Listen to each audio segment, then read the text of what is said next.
Good morning, my lovelies. I hope that you're all safe and well, and welcome to the Monday guidance reading, and also welcome to the magic of Beltane.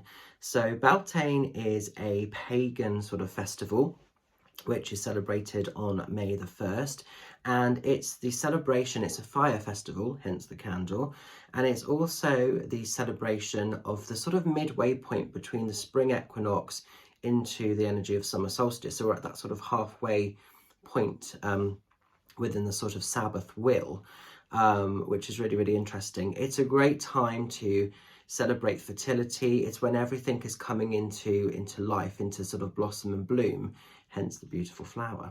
So I thought, with that in mind, what better deck to work with this week than the Rachel Patterson Flower Oracle, which is one of my absolute favorite decks.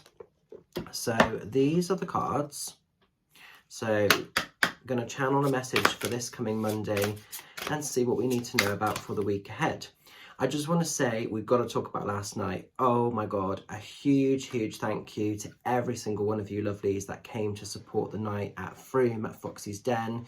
It was an amazing evening. I'm absolutely buzzing. I've had so many beautiful messages of thanks this morning and also last night from people. So if you came along to that, if you were part of that, thank you so much. Also, it was amazing to have our guest audience member there, Sue Clements, who was the sort of medium that really sort of sparked the journey, if you like, into my own mediumship.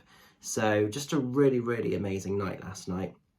So thank you so much. I'm absolutely buzzing. I'm tired, but in a good way, but I am buzzing. But I'm really pleased that, you know, so many of you could understand and take your messages and take them with love and the way that they were intended. So thank you so much.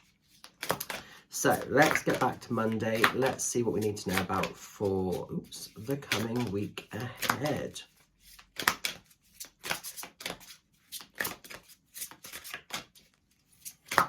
Oops, no, oh no, this one will just shoot itself at me when it's ready. Oops, like that. There we go.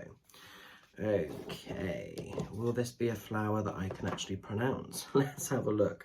Oh, why do they always do this to me? So we're going into the, I'm not sure how to say this flower, so I'm going to have to hold this up to the screen and hope you can make a bit of sense of that. He-shera, maybe, probably not.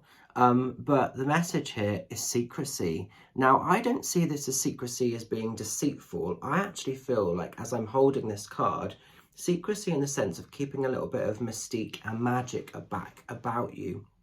So maybe you've been going through a stage or a run of events where you've been very giving. Maybe you've been too accessible.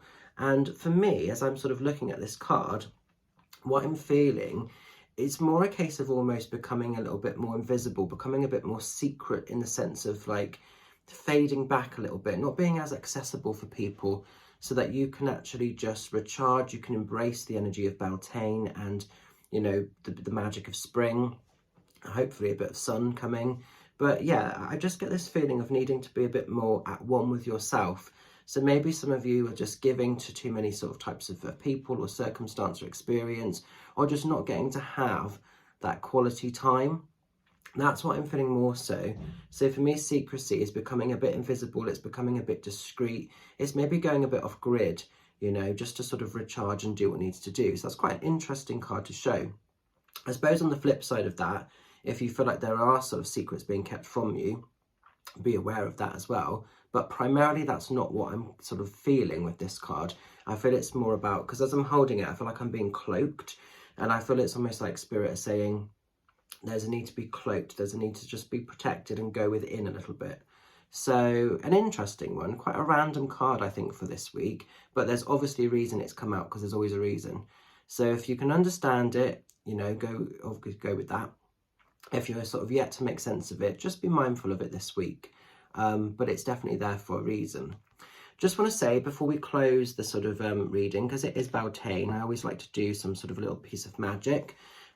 So what we'll do, this is also like a manifestation candle.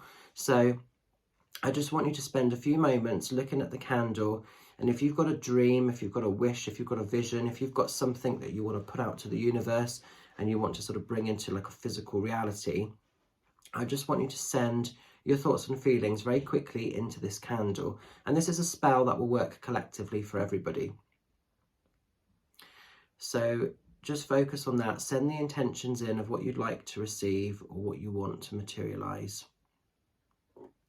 And then I've got a little bit of cheeky witch's dust here. And so whatever you've all asked for, whatever you want, you know, we give thanks to the god and the goddess, and with the magic of Beltane, may we grant the request. Blessed be, so mote it be.